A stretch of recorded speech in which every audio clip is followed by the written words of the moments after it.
नमस्कार दोस्तों, मेरा नाम भव्य मंगला है। मैं IATF क्वालिफाइड ऑडिटर हूँ। पिछले 17 सालों से ऑटोमोटिव सेक्टर में ऑडिट कर रहा हूँ। एक और बेहतरीन टॉपिक मैं लेके आया हूँ, क्या की डिफरेंस है बिटवीन वारंटी एंड रिकॉल, और ख़ास तौर से ये सारी बातें की जाएंगी ऑटोमोटिव सेक्टर के बारे में। बट आगे बढ़ने से पहले सबसे पहले इम्पॉर्टेंट है इसकी बैकग्राउंड को समझना बहुत ज़रूरी है। तो अगर हम देखेंगे आज से कुछ साल पहले तक जो किसी भी कार में या टू व्हीलर की बात की जाए तो उसमें जो सॉफ्टवेयर या इलेक्ट्रॉनिक्स है उसकी जो रिक्वायरमेंट थी या जो उसकी इन्वॉल्वमेंट थी वो बहुत कम होती थी। तो जनरली जो भी रिकॉल्स होते थे या जो वारंटी आती थी वो जनरली प्रेडिक्टेबल होती थी और कुछ खास तरह की चीज़ों में ही हमेशा वारंटी या रिकॉल आते थे। बट पिछले 10-12 सालों से जब से ये सॉफ्टवेयर और इलेक्ट्रॉनिक्स का इन्वॉल्वमेंट बढ़ता जा रहा है, उसी तरह से ये जो रिकॉल है और वारंटीज़ हैं बढ़ते जा रहे हैं और उनका जो जो मतलब क्वांटिटी है वो इतनी ज़्यादा हो चुकी है कि समझना बहुत मुश्किल है कि अगर कोई एक रिकॉल होता है तो वो कितना बड़ा हो सकता है। अगर मैं एक डाटा की बात करूं तो 2018 में अमेरिका में करीब करीब 8 करोड़ गाड़ियां ऐसी थी जो रिकॉल के अंदर आई थी। तो आप इमेजिन कर सकते हैं कि कितना बड़ा वॉल्यूम है। और इन 8 करोड़ में जो मेजॉरिटी थी वो थी software related and electronics related, कि वो मेजर प्रॉब्लम थी जिस कारण से वो मेजर रिकॉल आया था। तो यू कैन अंडरस्टैंड कि कितना बड़ा इम्पैक्ट है जो इस पर्टिकुलर सेक्टर के कारण से आ रहा है।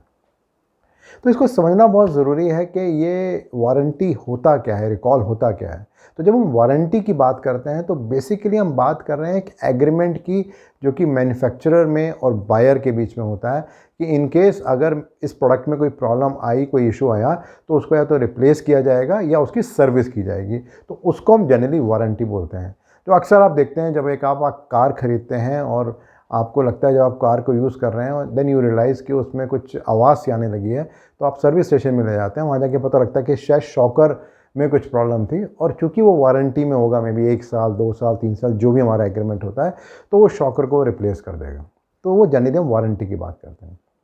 जब हम दूसरी बात करते हैं इसके अलावा, वो है बात करते हैं रिकॉल की। जब हम रिकॉल की बात करते हैं तो इसका मतलब एक तरह का रिक्वेस्ट है जो कि मैन्युफैक्चरर, जो अक्सर OEM ओरिजिनल इक्विपमेंट मैन्युफैक्चरर हैं, जो करते हैं मार्केट से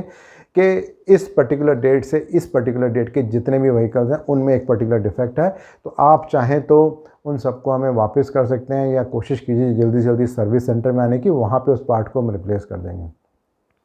अगर हम इंडियन इंडस्ट्री के कॉन्टेक्स्ट में देखें तो बहुत सारे रिकॉल्स हैं जो फ्रॉम टाइम टू टाइम होते आए हैं। बिल्कुल लेटेस्ट रिकॉल अगर 1 महीने पहले की बात की जाए तो रॉयल इनफील्ड में था, जहां करीब करीब 2.5 लाख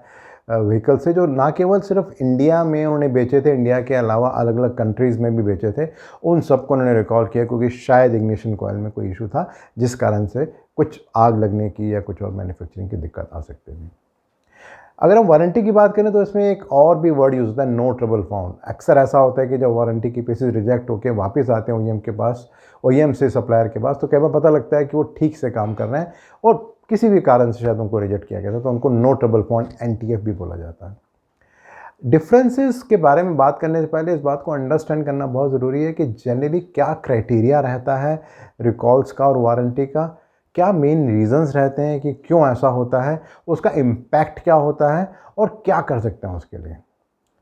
तो सबसे पहले शुरू करते हैं क्राइटेरिया से कि जनरली वारंटी या रिकॉल आता है उसका क्राइटेरिया क्या रहता है। तो जनरली अगर आप देखेंगे तो जो भी क्रिटिकलिटी होती है पार्ट की या उसका रिस्क कि अगर वो फेल हुआ तो उससे क्या हो सकता है। ऐसे फॉर एग्जांपल अगर कोई ब्रेक है, अगर वो फेल हो सकती है तो उसके बेसिस पे डिसाइड किया जाएगा कि वो वारंटी के दायरे में रहेगा या वो रिकॉल के दायरे में आएगा। इसी तरह से कोई फिटमेंट फंक्शन है, अगर वो ठीक से काम नहीं कर रहा, से फॉर एग्जांपल आपको लगता है कि किसी व्हीकल का जो फ़िल्टर है, जो कि ऑयल फ़िल्टर हो सकता है या किसी और तरह का फ़िल्टर हो सकता है, वो ठीक से काम नहीं कर रहा और उस कारण से जो गाड़ी की स्मूथनेस है वो ठीक से नहीं आ रही, तो उस केस में भी वो एक रीज़न हो सकता है वारंटी या रिकॉल का। या इसके अलावा कई बार गवर्नमेंट की जो पॉलिसीज़ होती हैं जब उनको हम फुलफ़िल नहीं करते, स्पेशली द एमिशन नॉर्म्स की हम जब बात करते हैं, जैसे आजकल हम यूरो 6 की बात करते हैं इंडिया में, अगर वो फुलफ़िल नहीं होता तो उस केस में भी वारंटी या रिकॉल की रिक्वायरमेंट बनती है।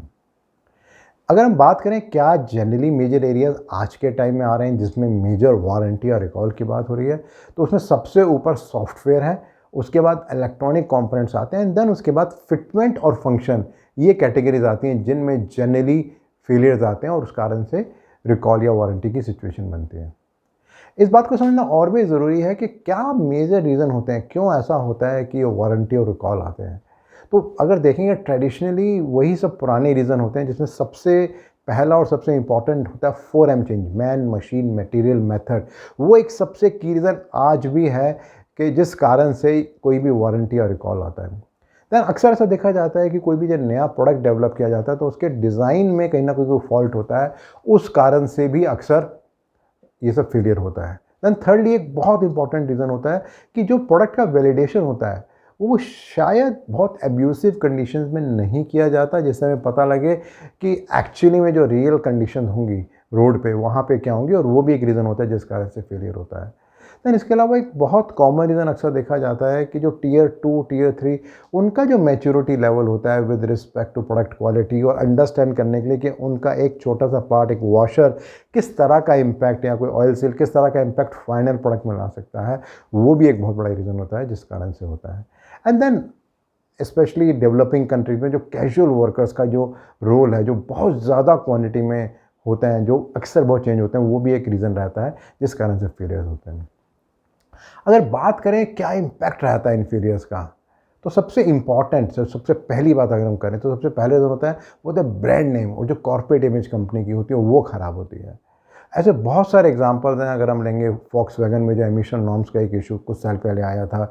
उस कारण से कितनी ज़्यादा उस कंपनी की इमेज और उसकी जो रेपुटेशन ख़राब हुई है। दैन इसके अलावा जो लाइबिलिटी क्लॉजेस होते हैं अक्सर, कि अगर कोई फेलियर होगा तो उससे क्या क्या इम्पैक्ट आ सकता है, कितने ज़्यादा पैसे आपको देने पड़ेंगे as a part of compensation, not only to the user but also to the government and to all the possible stakeholders, वो भी एक बहुत इंपॉर्टेंट रीज़न रहता है। And then it also increases the cost of poor quality, और ultimately जो business है उसकी ग्रोथ है वो भी इम्पैक्ट होती है, क्योंकि जो भी नया बिज़नेस है वो मिलना बंद हो जाता है, या एग्जिस्टिंग बिज़नेस जो होता है उसका भी शेयर बिज़नेस कम होने की पॉसिबिलिटी बहुत ज़्यादा रहती है ऐसे में। ना व्हाट टू डू, क्या पॉसिबल चीज़ें हैं जो कर सकते हैं। तो सबसे एक इम्पॉर्टेंट चीज़, जिस तरह से हम एक मॉक ड्रिल की बात करते हैं इन केस ऑफ फायर, कि जब आग लगती है तो आग लगे तो हम क्या क्या कर सकते हैं, वो पहले से हम तैयारी करते हैं, या कॉन्टीजेंसी प्लान की जो हम बात करते हैं, something similar we can do a mock drill for the recall process also. क्योंकि जनरली ऑर्गेनाइजेशन रेडी नहीं होती कि इन केस अगर रिकॉल को हमें अनाउंस करना पड़ा वॉलंटरली, या गवर्नमेंट की तरफ से प्रेशर आया, तो उस केस में उसको मैनेज कैसे करेंगे। तो maybe that could be one of the way to do a mock drill, जिससे हम पता लगे कि इसको डील कैसे करना है। दैन इसके अलावा और जो सिमिलर काइंड ऑफ इंडस्ट्रीज़ है वहाँ पे रिकॉल को कैसे डील किया जा रहा है, स्पेशली द फार्मा सेक्टर, जो कि बिल्कुल डायरेक्टली हेल्थ से और ह्यूमन लाइफ से रिलेटेड है, वहाँ पर भी इसको अंडरस्टैंड करें तो चीज़ों को और बेटर समझ सकते हैं। और इसके अलावा इस बात को समझना बहुत ज़रूरी है कि जो लॉस है वो तो एक तरफ है, बट उसमें अपॉर्चुनिटी क्या है, क्या हम सीख सकते हैं, क्या अंडरस्टैंड कर सकते हैं उसमें से, वो भी एक बहुत इंपॉर्टेंट फैक्टर है। And then end of the day ये बहुत इंपॉर्टेंट है कि क्या हम वॉलंटरली इस काम को करें, कोई भी रिकॉल या वारंटी को, या हम वेट करें कि कोई हमें पुश करे, उस केस में हम उसको करें। अगर हम बात करें कुछ की डिफरेंसेस की, कि क्या क्या की डिफरेंसेस है बिटवीन वारंटी एंड रिकॉल, तो जब हम वारंटी की बात करते हैं तो हम बात करते हैं कोई ऐसा डिफेक्ट जो एंड यूज़र के एंड पे आया और वो रिजेक्ट होकर वापस आ गया, या OEMs के पास या उसके सप्लाई चेन के पास। जब हम रिकॉल की बात करते हैं तो हम बात करते हैं वॉल्यूम्स की, जो वॉल्यूम कुछ हज़ारों में, लाखों में भी हो सकता है, और वो डिपेंड करता है क्रिटिकलिटी के ऊपर, उसके बेसिस पे होगा। जब हम वारंटी की बात करते हैं तो जनरली हम डिफेक्ट की बात करते हैं जो किसी फिटमेंट फंक्शन के कारण से होता है, और बहुत स्मॉल वॉल्यूम होता है, और उसका कहीं भी कोई रिस्क नहीं होता किसी लीगल या सेफ्टी रिक्वायरमेंट में। But in majority of the cases जब हम रिकॉल की बात करते हैं तो हम बात करते हैं किसी फंक्शनल, लीगल या किसी सेफ्टी एस्पेक्ट के बारे में। जैसे मैंने आपसे पहले ही बोला था, कोई एमिशन नॉर्म्स हैं वो फुलफिल नहीं हो रहे, या कोई सेफ्टी रिलेटेड रिक्वायरमेंट है, जैसे एयर बैग के रिलेशन में बात करते हैं, तो वो एक इशू हो सकता है जिस कारण से रिकॉल हो सकता है। जब हम वारंटी की बात करते हैं तो जनरली जो डिफेक्टिव पार्ट है वो वापस आ जाता है ऑथोराइज डीलर के थ्रू, और जनरली उसको हम रिप्लेस कर देते हैं विदाउट कॉस्ट। बट जब हम रिकॉल की बात करते हैं तो हमें फॉर्मली ऑफिशियली अनाउंस करना पड़ता है कि हम रिकॉल कर रहे हैं इस पर्टिकुलर डेट से इस पर्टिकुलर डेट, या इस इंजन नंबर से इस इंजन नंबर तक के लिए, और उसमें जो भी पर्टिकुलर एक्शंस होते हैं साथ साथ में लिए जाते हैं। जब हम वारंटी की बात करते हैं तो जनरली वो किसी पर्टिकुलर टाइम फ्रेम के लिए होती है, क्योंकि कस्टमर के साथ भी जो एग्रीमेंट होता है वो अक्सर कुछ सालों का या कुछ पर्टिकुलर किलोमीटर का होता है, और उसमें बहुत सारे पार्ट ऐसे भी होते हैं जिनको हम वारंटी में कंसिडर ही नहीं करते। जैसे टायर को हम कंसिडर नहीं करते, ब्रेक को हम कंसिडर नहीं करते, या टायर को भी कंसिडर करते हैं तो किसी खास पर्टिकुलर कंडीशन में हम करते हैं। बट जब हम रिकॉल की बात करते हैं तो उसकी कोई स्पेसिफिक लाइफ नहीं होती। जब तक कोई भी पर्टिकुलर व्हीकल एक्टिव है तब तक उसका रिकॉल हो सकता है, उसकी पॉसिबिलिटी है। जब हम वारंटी की बात करते हैं तो जनरली हम जो भी रिजेक्टेड पीस आते हैं उसको हम एनालिसिस करते हैं, अंडरस्टैंड करते हैं कि क्या प्रॉब्लम थी, और कोशिश करते हैं कि वो प्रॉब्लम दोबारा रिपीट ना हो। पर जब हम रिकॉल की बात करते हैं तो उसका स्कोप बहुत बड़ा होता है, क्योंकि वो प्रॉब्लम बहुत सारे लोगों को इम्पैक्ट कर रही होती है, और उसके बेसिस पे हमें देखना होता है कि किस तरीके से उसके इम्पैक्ट को अंडरस्टैंड करें और क्या क्या इम्पैक्ट लीगल बॉडीज़ को आ सकता है उसको भी हम देखें। जब हम वारंटी की बात करते हैं तो अक्सर जो फाइनेंशियल लॉस होता है वो सिर्फ इतना ही होता है कि प्रोडक्ट को आपने चेंज कर दिया और काम हो गया।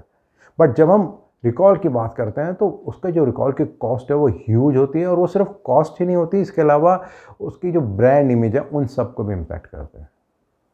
अगर हम बात करें कुछ कॉमन एग्जांपल्स के बारे में, तो जब हम बात करते हैं वारंटी के बारे में तो जनरली जो वारंटी आती है वो टायर्स के बारे में, या शॉकर्स, या display panel, music system, filter system, ये सब और इस तरह की चीज़ें होती हैं जिसमें जनरली वारंटी की बात होती है। जब हम रिकॉल की बात करते हैं तो हम कुछ रीसेंट एग्जांपल बात करें तो कुछ समय पहले एयर बैग्स का बहुत बड़ा रिकॉल तकाता का आया था, और उसके कारण से वो कंपनी फाइनली बंद भी हो गई और वो सब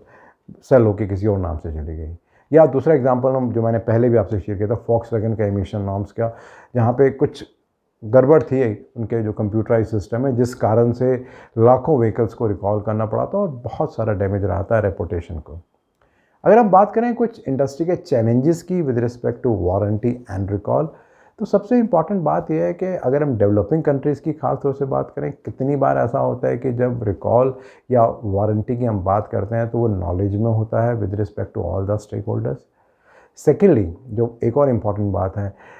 कितनी बार ऐसा होता है कि जो रिकॉल वॉलंटरी होता है और वो फोर्स नहीं किया जाता बाय सम लीगल बॉडी। जैसे कि अगर मैं इंडिया के पर्सपेक्टिव में बात करूं तो अभी 1 अप्रैल से कुछ नई रिक्वायरमेंट्स आई हैं जहां पे कोई भी यूज़र साइट पर जाके अपडेट कर सकता है अगर उसको किसी तरह का फेलियर है। तो कोशिश की जा रही है और इस तरह की ट्रांसपेरेंसी को लाने की।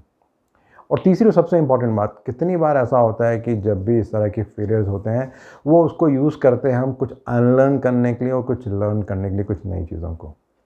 तो अगर मैं समरी करूं ओवरऑल वारंटी एंड